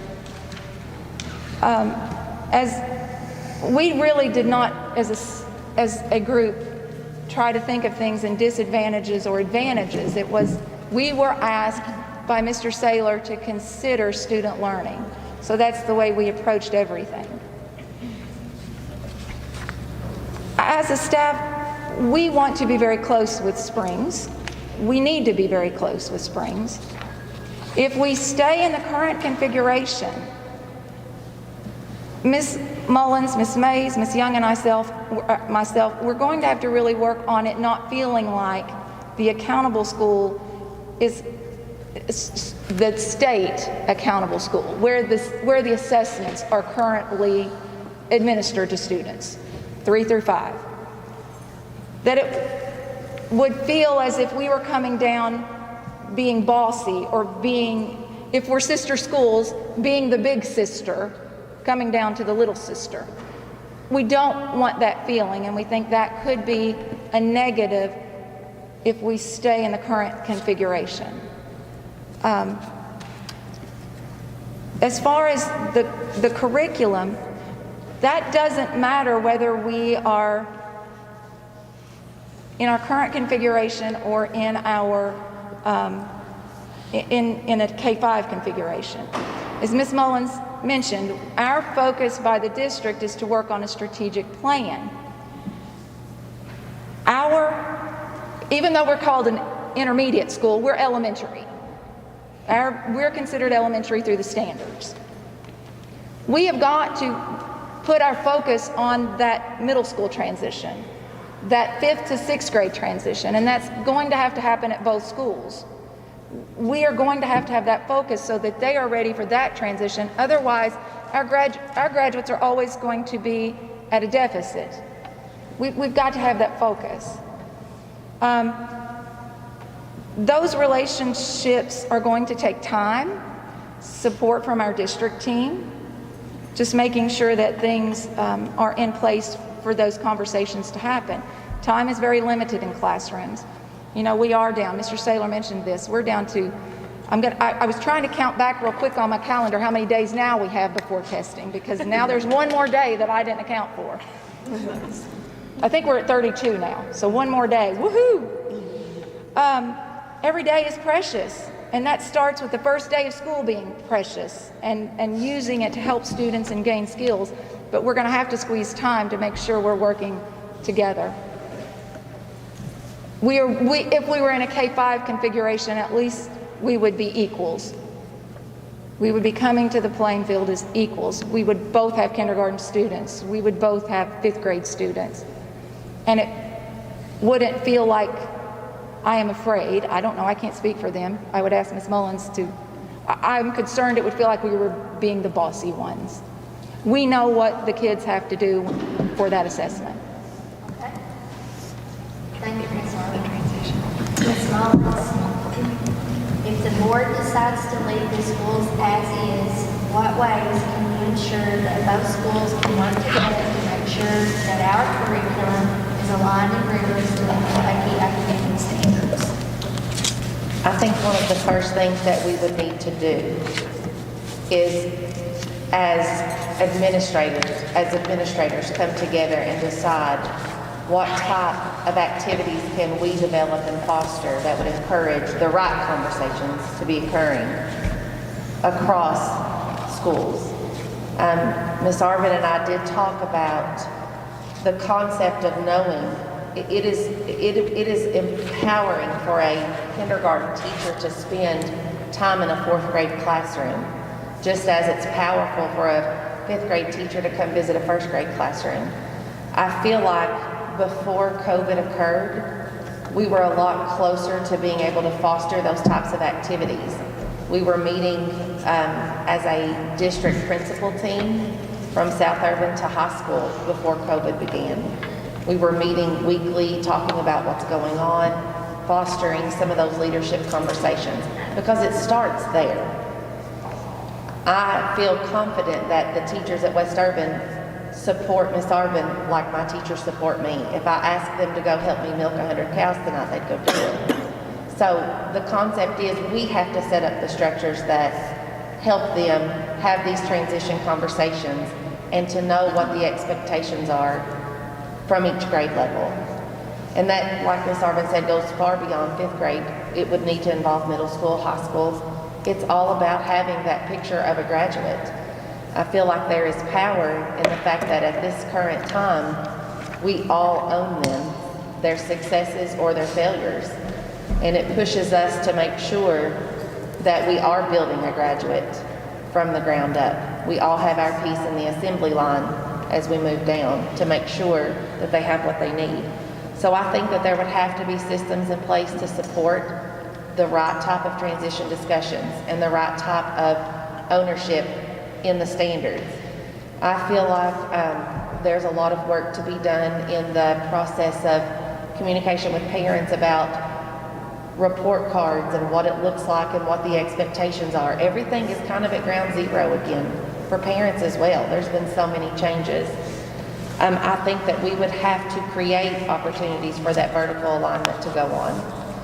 Years ago, I remember very rich activities in the cafeteria of the high school where we brought together teams from preschool to 12th grade and rolled out those curriculum documents like they were the Red Sea Scrolls, and we walked around and marked and wrote and we put them out there. Those are the activities that have to happen again, because it changes what I teach today when I know what they need to learn tomorrow. But those are adult issues. So those are things that we would have to put in place.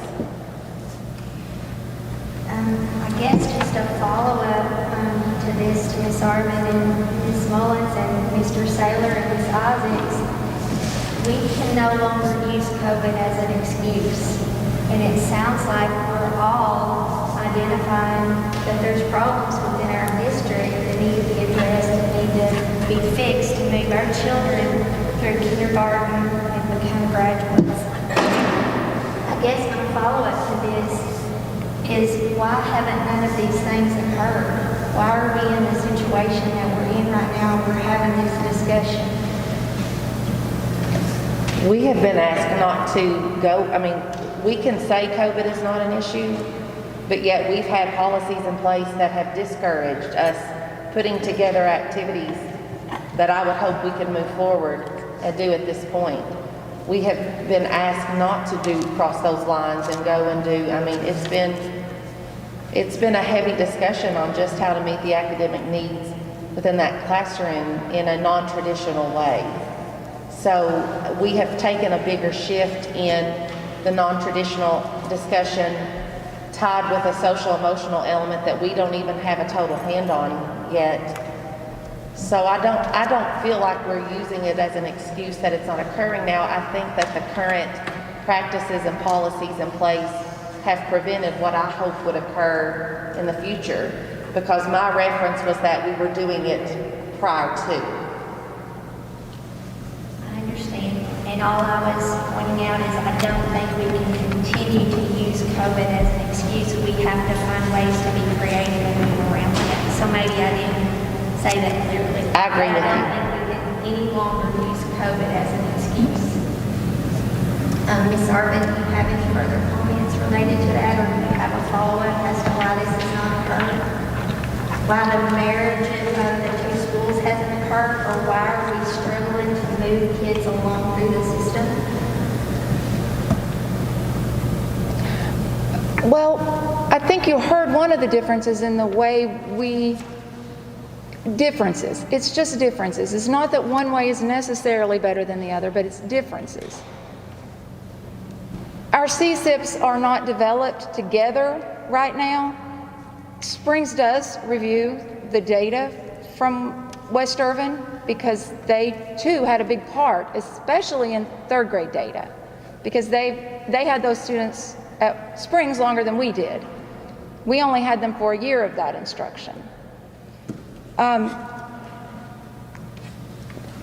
with our approach being a tier 1 level and focusing on curriculum and instruction and those kind of things, our intervention program is not quite as strong as what Springs is, but we're in different places with curriculum.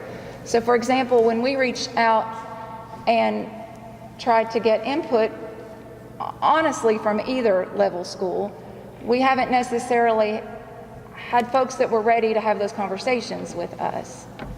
So that's been part of it, us approaching things differently. To be honest, that's one of the things that I feel like if we're going to move forward, we're going to have a closer relationship in how our plans are built for our schools. You know, I look at our plan right now, and we've looked at it as a leadership team. Our current CSIP, our current plan for our school, really wouldn't have to change before we reconfigured. We've used key core work processes to build that plan, which are good instruction for any age student. So I don't think any of those have to change, but the approaches and the activities and strategies within our plans are different because of the different focuses that you've heard. And I think this can be applicable not only for our Estill Springs, West Irvin, but also our middle school and high school. Yes. We have to be one district. Yes. Trying to move our children along through the system. And so that's what this discussion was about. It was about how do we come together and make this be better for everyone involved. Ms. Isaacs and Mr. Saylor. Donna, you know, when we're sitting here talking, all of this really gets back to core instruction, and that's what happens in the classroom. So whatever decision we come to tonight, whether it's K-5 or whatever we're doing now, you know, and we're looking at all the way to 12th grade. So I agree with you. We don't need to discount middle school and high school because there are issues there as well. But 80% of our kids should be successful if the standards are at the rigor level they should be, okay? So as we walk around and we look at things at all schools, sometimes we do not see that level. And so it is going to have to be imperative for us as a district, if we're going to move forward, that we get deep into our standards, that we understand them as to where they should be taught. There is a floor and a ceiling. And for our kids to graduate from high school and be ready for college or whatever they're going to do in the future, we have to make sure all the way down to kindergarten, all the way up to 12th grade, they are teaching at the level in which the standard is intended to be taught.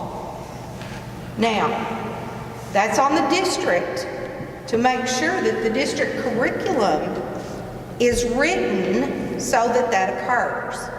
But it also takes a team of us, teachers, administrators, working together to make sure that's monitored.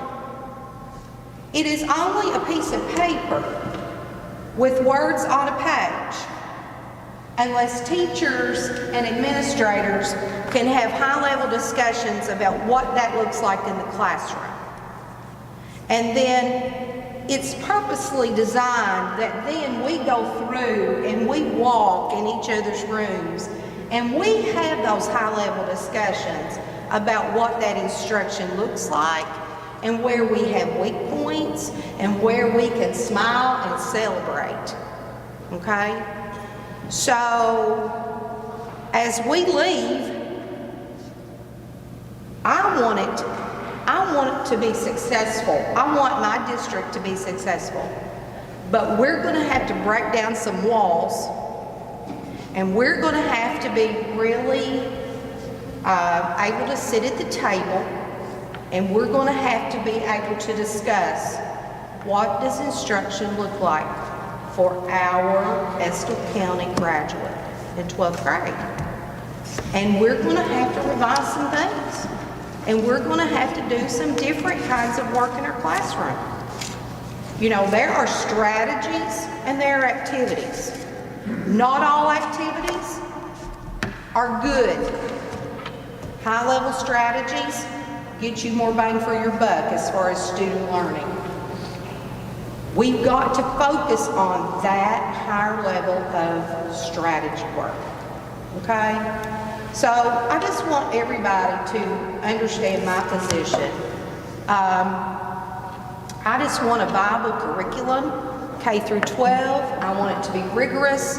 I want us to have discussions in PLCs where we break down data and we look at assessment data and we make instructional change based on that. It has to be done on a regular basis.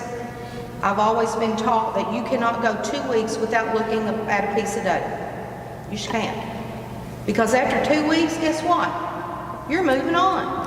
There's no time to remediate, intervene, or whatever you want to call it. Fancy terms now. So, we have got to have a vision for this district. And you know, we put off doing vision and mission work simply because Mr. Saylor and I knew that we would be leaving and that should be something the new superintendent needs to tackle. They need to have a new set of eyes and vision for what this district should look like. But I think each one of us, each school leader, we are going to have some frank discussions and without getting our feelings hurt about what's going on. Now, our teachers are working hard. Every one of them sitting around this table, I mean, they're working hard, very hard. And we're not blaming COVID, but COVID has impacted a lot of what we're seeing in the classroom. I mean, we can't deny it. I mean, sitting home on a computer or working in packets, that does not take the place of our teachers. So we know we have a lot of work to do. And we can do the work. I want you to know, we're in a curriculum pilot right now that is going to be very high level. We were one of, I think, 15 districts in the state of Kentucky. 12. 12, 11, in the state of Kentucky that that we were chosen to be a part of this pilot. It's going to be a lot of hard work. Ms. O'Brien's not here tonight, but it's going to be a lot of hard work, and we're going to get into some discussions about what's our vision and mission for reading. What does it look like at every level? So I want the board to know that we are working. We're working behind the scenes and doing what we can. It's just, it takes time. And right now, time is precious. 30-something days till testing. 33. 33 days till testing. So Mr. Saylor counted it. Y'all know what email you're getting later. We right now are in 911 mode, just to be honest with you. But I just want to say, I do appreciate everybody around this table tonight, appreciate the board. I do appreciate that you're asking us questions, because we do need to be accountable. Everybody needs to be accountable, including the district office.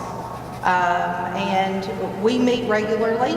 I want the board to know that. We meet regularly to monitor instruction, talk about things, talk about curriculum. We talk about all kinds of things as far as teaching and learning. And we try to monitor our CDIT, which is our improvement plan, and our strategic plan. But the monitoring piece is big. I just want you to know. I know teachers sometimes don't like it when we pop in their classrooms, but guess what? We love popping in your classroom. I love seeing what you all are doing. You just do not understand when I've had a hard day in my office to go to a classroom and just sit for 5 minutes. What a joy it is to see what you're doing. Everybody. And so I'm always first a teacher, and I don't want anybody to think that I'm not. But I do understand, too, as an administrator, as a principal, been there, done that too, what it takes. And I think whatever we decide to do, these two leaders in this room are going to make it work. So, thank you for your time. Thank you, Ms. Isaacs. I think one of the big things that I'm getting from Ms. Isaacs and from Ms. Arvin and Ms. Mullins is that everyone's willing to take themselves out of it. I think everyone is willing to look at the needs of the district and say, am I a hindrance? What am I doing? What do we need to change? What are we doing great? What areas can we improve on? And I think what we as a board are looking for is how to move this forward. And that's why some of these questions came up. That's why we started asking, why? Why are we doing some of these things? And so what I can appreciate out of all this is that everyone is willing to take a look at their schools, look at the data, research, look at what we're doing, and see how to move forward. So I really appreciate that. I think Mr. Saylor is going to have the last words here. It is 7:55, Mr. Saylor. Sorry, I took your time. No, listen, last year, during my evaluation in June, you charged me with instructional leadership. And at that time, I started having a lot of conversations with Ms. Isaacs and even with our district leadership team. A lot of people, one of the things that's come up, why are you doing this? Why now? You're 15 months and 28 days away from retirement. Why would you take this on? And it's like I told everybody in the district leadership team the other day. We're here to teach kids. We're here to put self behind us, and we're here to teach kids. That's what every one of us is here for. We're employees of the citizens of Estill County, each and every one of us. And we have to look at what we're doing. And I'm going to tell you right now, the reason why we are in the shape we're in right now in some of the areas that Ms. Isaacs just discussed, there's one person responsible for that, and that's me. I've been the instructional leader in this school district for the last 6 years and basically 7 months. So our state, our as-is state right now, is my fault. 100%. I own it. I know it is. There's been a lot of good things that's happened in this school district. I can hang my hat on a lot of good things.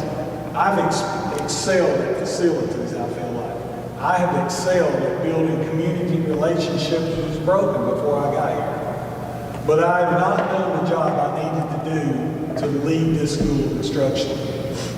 And it falls to me because early on when we did some of the things that we did, we've done everything we possibly could have done in terms of offering the professional learning that our administrators needed to have. All of our principals and most of our assistant principals have either been in Estill or are currently in Estill, which is a nationally recognized leadership program. Each and every one of them know what to do. We have had professional learning activities and we've left this building with a charge to go out and deliver this information.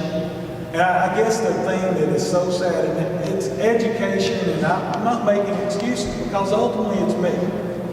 And ultimately, if I left this school district and 98% of the teachers felt like I was just too hard, that would have been okay. I should have just done what I knew to do. But we would go out, the message would be delivered. We would divide because this is coming from the central office. It wasn't sent that this is what was expected from us by the state. This is what was expected from us from other things. Honestly, it should have been what is expected of us from our kids, our parents, our citizens. What do they expect? I believe the people of Estill County want a first-class educational school system. We pay our teachers in the top 25% of the school teachers in the state of Kentucky. I mean, we're in the top 50, but it won't be the top 25%, but it's close. We're in the top third. We're not getting the top third results. I mean, and that's what I tell everybody. Everybody in the school district, including me, we've not missed a check. Listen, I want the public to know, and I've got a lot of staff members to this day has hard feelings of me because when everybody else was staying at home and teaching from home, we reported to school. We reported to work like every other citizen in Estill County because I felt like that was the right thing to do. And there's people that's aggravated with me over that, but that's okay. The problem that happened in this school district is that when we started monitoring, and you heard her say it, if you have the plan, the best plan on paper doesn't happen if you don't monitor. And when we went out and started going in some of our schools and we started having some hard decisions, it started creating some strife. It started creating some uncomfortableness. And then when we asked, okay, what do you want us to do? In some places we were asked to back off. Let's back off. We can do that. If we need you, we'll call. That didn't work. That was a mistake on my part, and I own it 100%. The reason we're where we're at in this school district in several of our schools is just because, and I'm not saying we're terrible. Look at this group of people right here. You've got first-class educators in this room. But the bottom line is when the leadership at the top, which was me, allowed the focus to be lost because I backed off, I allowed it to happen. And that's my fault 100%. And I believe our principals, if they will speak from the heart, if something's going on in their school that shouldn't be going on, it's their fault 100%. They're the leader of that school. And if the curriculum is not where it's not supposed to be and we've not worked on it to get it to where it's supposed to be, that's our fault. That's leadership's fault. So this is a leadership crisis. This is not the fact that we have teachers that are not qualified. We've got national board teachers certainly sitting at this table. We had one national board teacher when we got I'd like to see, how many are in the room tonight? I know we've got, what, how many? 2, 4. We had one national board certified teacher when we got here. Now we've got 10 plus. I mean, so we've done the right things. We've had teachers that stepped up to the plate to be teacher leaders. My question, have we used those people to the best of their ability? That's why they did it. Has our administrators done what they needed to do? And ultimately, when it boils right down to it, when we talk about 80% of our kids need to be getting instruction, core instruction, when it's first taught. Now, there's two ways to achieve that. You can get 80% of what's taught, but if it's not taught to the standard, It does no good. I've used the term a lot of times. You have kids that make an A in school, but they're an F in life. I mean, because we've not done everything we need to. We didn't teach the standard to where it should be. You can have A's and still be a failure when it comes to being able to perform and do the things that you need to do. Everything's in place in the school district. This school district will have the best facilities that money can buy. We sacrifice for that. We put our blood out there for that. There's people that went to the mat for that. We have good leaders. I feel like I have the capability of being a good school leader in terms of curriculum, and I've let us down. And where we're at today, with 15 months to go with retirement. So somebody says, why? Because I'm still employed for the next 15 months. You all charge me with what's doing best, and that's what we're going to do. And we've got principal leaders. I think after our meeting, the last district PLC, did I not give my charge at the end of that meeting where we should be? We've got to quit focusing on COVID. We've got to forget focusing on how hard our jobs are. Our jobs are hard. This is a difficult job. It is a difficult job to teach kids under these circumstances. But everybody in this nation is like that. It's difficult for healthcare workers. It's difficult for policemen. It's difficult for firemen. It's difficult for my son working in Toyota. It's difficult for your sons and daughters working in the jobs that they're working. It's a difficult thing.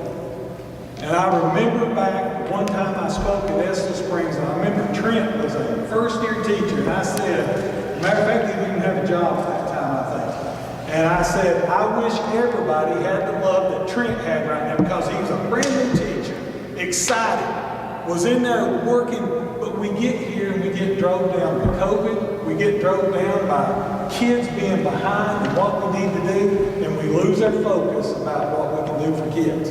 So how do we move forward? I think you got a clear choice on this. But no matter what your choice, if we stay currently how it is, we got to figure out how we're going to marry these two schools together. And the bottom line is they weren't married before COVID and they're not married after COVID. I'm just telling you my honest opinion. They're not married. Good people in each one. I don't know what it's going to take, but we got to figure out, we got to have a marriage counselor that wants to stay right here. Okay? And we've got to have 2 wives or 2 husbands or whatever. We've got to have them to come together and they've got to get married. Because right now we're not meeting needs of kids and our test scores on the state accountability improvement at the 5th grade level. Or you got a second choice. You can get 2 siblings. We can have a little rivalry. We can have a little competition, but in the end, I love my twin sister, and me and her fight like cats and dogs. But I love her. We have a special bond because we're twins. And sometimes I know to pick up the phone because there's something in my inner being that says, I need to call my twin sister, something's wrong. And that's K5. If we go to competition, and we're competing against each other, we're siblings. We love each other, yeah, we're going to try to beat the other one. We're going to try to work hard. We're going to work hard for those kids, and that's the choices you got. And I just think it's easy for us to get lost in our own world. And when we have our own little world, we get lost in it. And that's why we've not had a marriage. So, can we make it a marriage?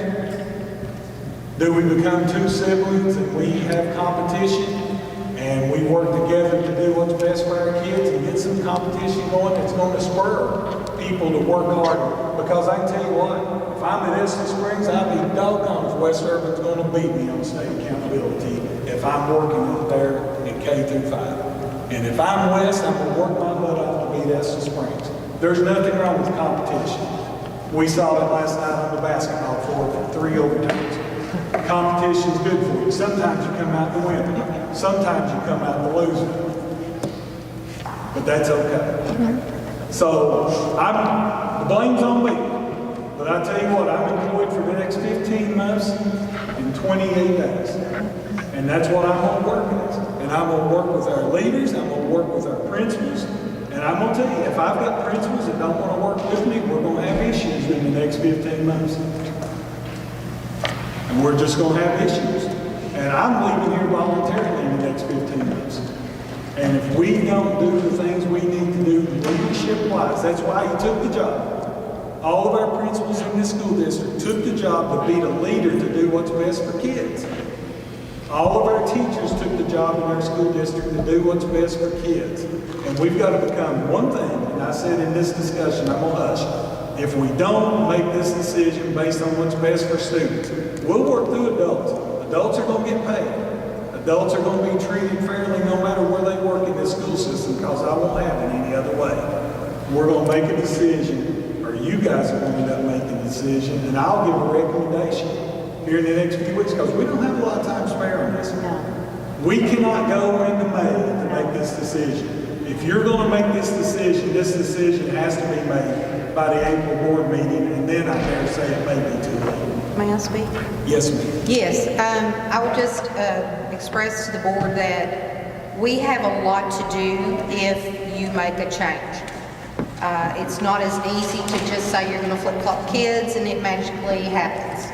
There are just so many things that will have to be done. So whatever your decision is, we would like it sooner than later, just to be honest. You all know how it is to order things. We will have to be ready to go day one. And in my opinion, we need to start now if those things have to happen. So I would just express to you not to drag this out very long. Thank you.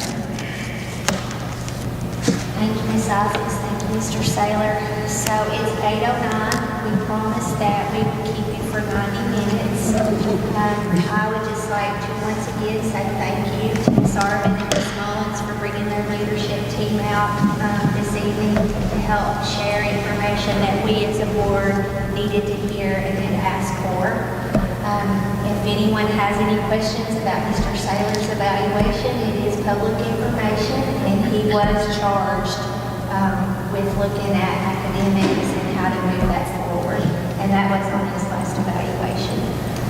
The why, the public has heard responses from everyone. We as a board will be taking a look at all of the information. And Mr. Saylor, I probably would like to get with you about maybe getting this on our agenda for our upcoming board meeting to follow through on some of this. I do think if this is something that you all want to continue to have this discussion, your next step would be that you would have a public work session where you would have board comment. And maybe that needs to be a special called meeting again. Yes, it does not need to be this meeting on the 17th because of the ACT dedication, not dedication, but additional open house. You have open houses that night, not only at the high school, but the middle school as well. You have student presentations that night, several construction items. My suggestion would be that if you want to have, and I don't know, you all could, honestly, you all could take a vote tonight. If you want to have the parent discussion, then I think you need to make it known tonight that's what you want to do. If you're not for sure, look, if you know 100% you want to hear from the parents and community, you need to make that decision tonight. If you're not 100% sure on how you want to move forward, you can make that decision at the board meeting on the 17th. But again, I would think that if you're going to have a parent and community public forum on this topic, I would suggest that you have it the 24th of March, which is the next Thursday night after the board meeting. I think it's way too early for you to have it next Thursday night. That's just me.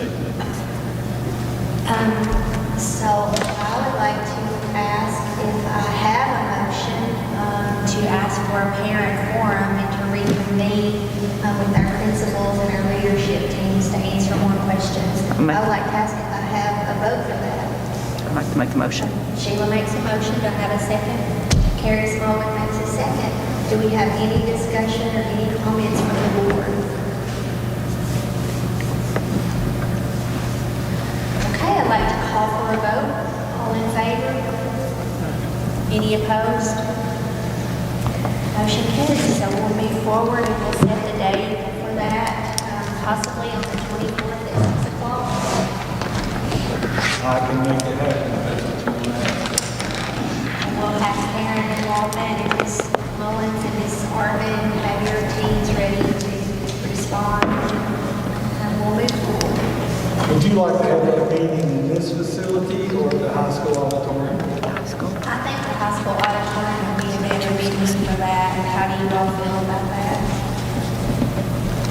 that? In this, for this upcoming meeting, the parents would ask questions of us, all of us. Mr. Saylor, Ms. Isaacs, they would be able to come and voice their concerns, and we would give them a time limit to come and ask questions or voice concerns that they may have.